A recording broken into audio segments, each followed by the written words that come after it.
In episode 1 of Dark Matter, you get introduced to Dr. Jason Dessen. He's a physics professor living in Chicago with his wife, Daniela, and their son, Charlie. And for the most part, they live a normal life. He goes to work, he teaches class to students that don't really care. Charlie's 15, so he's just learning how to drive, and Daniela is a former artist who now works in an art gallery.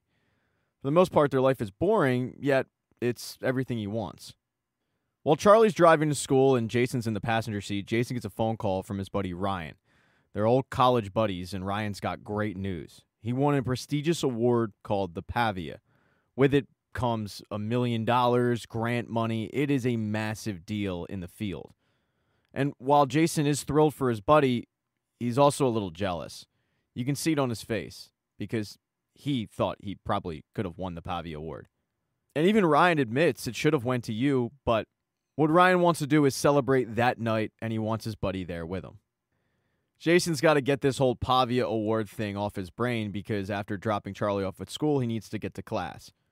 That day's lesson is going to be on radioactivity in a box and this whole idea of something called the Copenhagen interpretation of quantum mechanics. It's way too complicated for me to understand, but it hypothesizes that the thing inside the box is neither alive or dead. It's deciding what to do. I'm not going to bore you with the details because the kids seem bored enough. Later that night, Jason heads home, and it's family night, something they do every single week. But then Jason's phone starts blowing up a little bit, and Daniela notices that it's Ryan, and she knows Ryan. And she asks what's going on, and Jason has to tell her that Ryan won the Pavia award. He wants to hang out, but Jason doesn't want to go because it's, quote, family night. And Daniela implores him to go. She realizes he's probably being mopey, but she also knows that he needs to be there for his friend because his friend would be there for him if the roles were reversed. So even though Jason wants to use every excuse in the book, he ends up heading out to the bar, which isn't too far away, and saying goodbye to Daniela and Charlie for the night. When he arrives at this bar, he says hello to the bartender, who he knows because he goes to this bar quite a bit, and then he runs into the party. He's got to put on a facade and act like he's happy for Ryan, and in a way he is. He just wishes in that moment that he was Ryan, the successful neurologist who's getting compliments left and right. As the night dies down, Ryan and Jason head to a corner of the bar and they start exchanging old stories and laughing, but eventually Ryan goes, there is a reason why I asked you here, and it's not just to do a trip down memory lane. Remember Andrew Darab? And Jason remembers Andrew Darab from college. He was a little pretentious, but Ryan says, well, he and I have about $100 million in our war chest, and after today it's going to triple. We're going to start a neurotech company, and I want you to be a part of it. Now, the catch is it's in San Francisco, and Jason's life is in Chicago. So he tells his friend, I'll think about it, but I don't know. And Ryan asks him to go home, talk it over with Daniela, and get back to him the next day. When Jason leaves the bar, he's a little drunk. He starts stumbling home. But when he's not more than a few blocks from his house, he gets held up at gunpoint by a masked assailant. Initially, the guy asks for his phone, but then he tells him to get in his car. The masked man gets in the back seat, and at gunpoint, he instructs Jason to drive. While Jason's driving, the masked man is able to figure out the passcode to his phone, which is really bizarre because the passcode is Jason's father's birthday in reverse. It's really tough to guess. He then asks Jason, what did you and Ryan talk about? And Jason's a little flummoxed at all of this, how the masked man knew who Ryan was, but he tells him he offered me a job. He's starting a neurotech company in San Francisco. I didn't give him an answer. The masked man then instructs Jason to take an exit, and they get to an empty warehouse. And once Jason gets out of the car, he's thrown on the ground, and the masked man takes his wedding ring. He then instructs Jason to take all of his clothes off, and then he tells him to walk. And Jason's going a little slow, so the guy hits him in the face, and Jason ends up tumbling down a bunch of stairs, cutting up his face pretty good. With Jason on the ground, this guy stabs a needle into his neck, full of something. Jason starts asking the guy, what did you give me? But the guy doesn't answer. He just tells Jason to go open a bag, and it's full of clothes. And he says, get dressed. You'll be unconscious soon.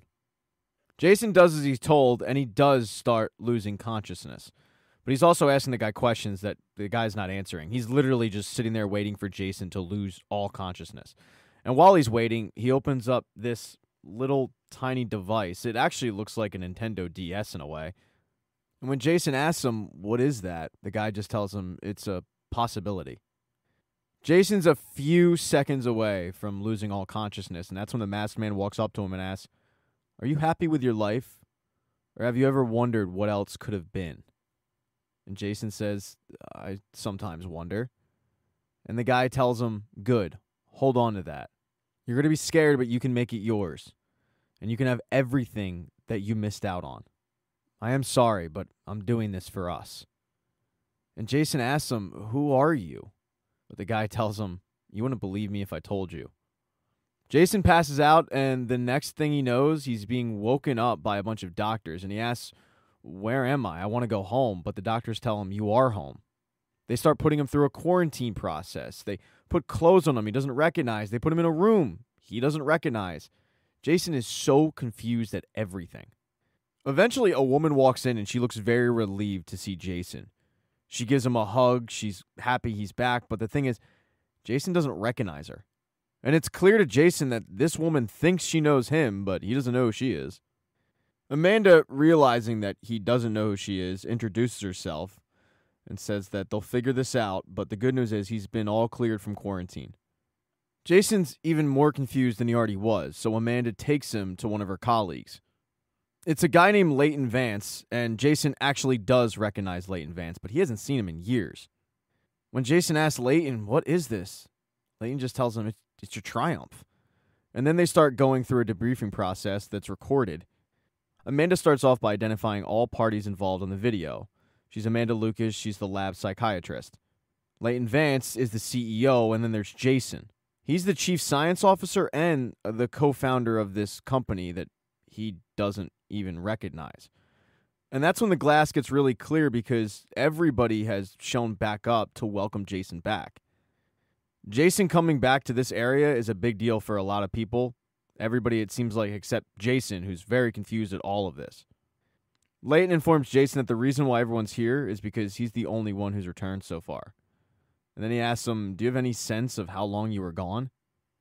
Jason's face is still confused, so Amanda answers the question for him. He was apparently gone for 14 months and 10 days. Leighton then says, "We know you're exhausted, but could you tell us a little bit about where you've been? What you saw, how you made it back? What was the last thing you remember?" The last thing Jason remembers was being at the bar.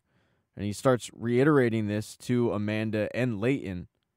But the more that Leighton and Amanda question Jason, the more he gets frustrated until finally he just snaps and says, "I want to go home. I don't recognize any of this. I haven't seen you in a decade. I don't know who she is." So they stop the recording. And they start escorting Jason to another room, and Leighton tells him, "We're going to get you settled for the night. We need to monitor your vitals, track your progress towards regaining your memories." But when Jason sees an opening to escape, he takes it. He runs to an elevator, he takes it upstairs, and he gets the hell out of there. And he realizes that this building that he's in is outside the city. So he starts walking towards the city. But as he's doing so, he is being chased because these people aren't just about to let him go. They've been waiting 14 months for him to come back. Once in the city, Jason hails a cab. He tells him to go to his house, but when he gets there, it's completely different. It's not at all like he remembers it. And his wife, well, she's not there, but Amanda is. And Amanda informs him, "I live here with you." He thinks it's some kind of joke, and he starts looking throughout the house, calling for Daniela, but she's not answering. And when he gets to Charlie's room isn't Charlie's room. It's an office. And that's when Jason sees that he won the Pavia Award. Amanda asks him, "Who is Daniela?" And a very frustrated Jason said, "She's my wife." At first, Amanda tries to help him, but finally she has to scream at him and say, "You don't have a wife." And that's when Jason takes off running. Now, who's the masked man? Well, it was Jason. We'll call him Jason B. And he returns to that house that the original Jason thought he was going to. When he walks inside, there's Daniela waiting for him, annoyed because he didn't answer his calls. And Jason B starts taking all of it in. He's amazed. But using the backstory that Jason A, the original Jason, gave him, he starts telling Daniela about the meeting with Ryan and how there's a job on the table, but really all he wants to do is just kiss her and be with her. And that night, Jason B has sex with Daniela, Jason A's wife. It's hot. It's steamy. As they're doing so, though, Daniela notices that Jason B's arm is bandaged up, and she asks, what happened there? And Jason B just says, you wouldn't believe it if I told you. Thank you so much for checking out this recap. Please consider subscribing to the channel and subscribing to my Patreon. Hit thumbs up if you liked it. Smash that thumbs down button if you thought it sucked. If you left a comment, I don't get back to you. I usually don't check the comments unless they're like a super comment. Also, if you don't see the next video up on the end screen, not to worry, it'll be up in a day or two.